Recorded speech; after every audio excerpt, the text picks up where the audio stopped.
Hello, thank you for clicking on this video so you can learn more about the anatomy of a real estate closing. My name is Jim Leonick. I'm an attorney. I practice in Commack, New York. My contact information is at the end of the video. So what goes on at a real estate closing? Well, real estate closings take anywhere from an hour to 2 hours roughly. And there's some work that has to be done ahead of time. There's work that's done during the closing. I'm going to explain a little bit of that today. I know that real estate closings sometimes create a lot of anxiety for people because often it is a once or twice in a lifetime experience. So it's important for you to know a little bit about it before you get there.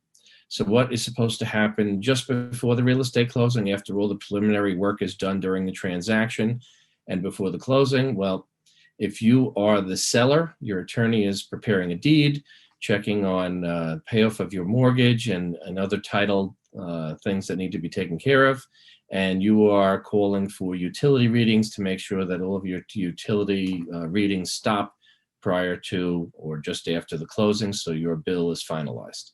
As far as the buyer is concerned, if you're a purchaser, you should be doing a final walkthrough. You should be obtaining checks that you need for the closing, and your attorney should provide that information to you. So at the closing, who attends a closing? So we have a bank attorney, we have a seller's attorney, a purchaser's attorney, obviously the purchasers and the sellers. Although these days with COVID, sometimes parties are appearing through someone else with a power of attorney.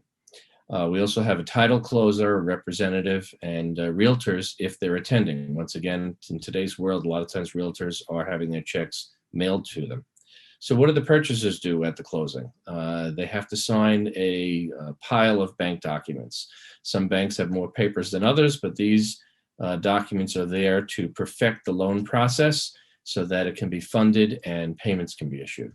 The sellers, they're signing a deed, they're signing title documents, and they're awaiting funds that will be given to them at the end of the closing.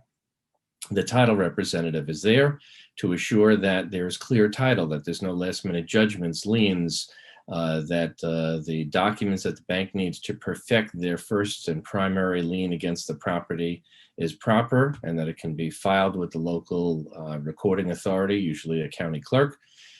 The attorneys, they're there to explain the documents to their clients, explain what the funds are for, where money is going, why it's going in various ways.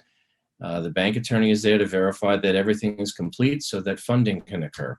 And then once all of these things are completed, the parties each exchange copies of documents. They get a statement showing the credits that each got as a result of the transaction.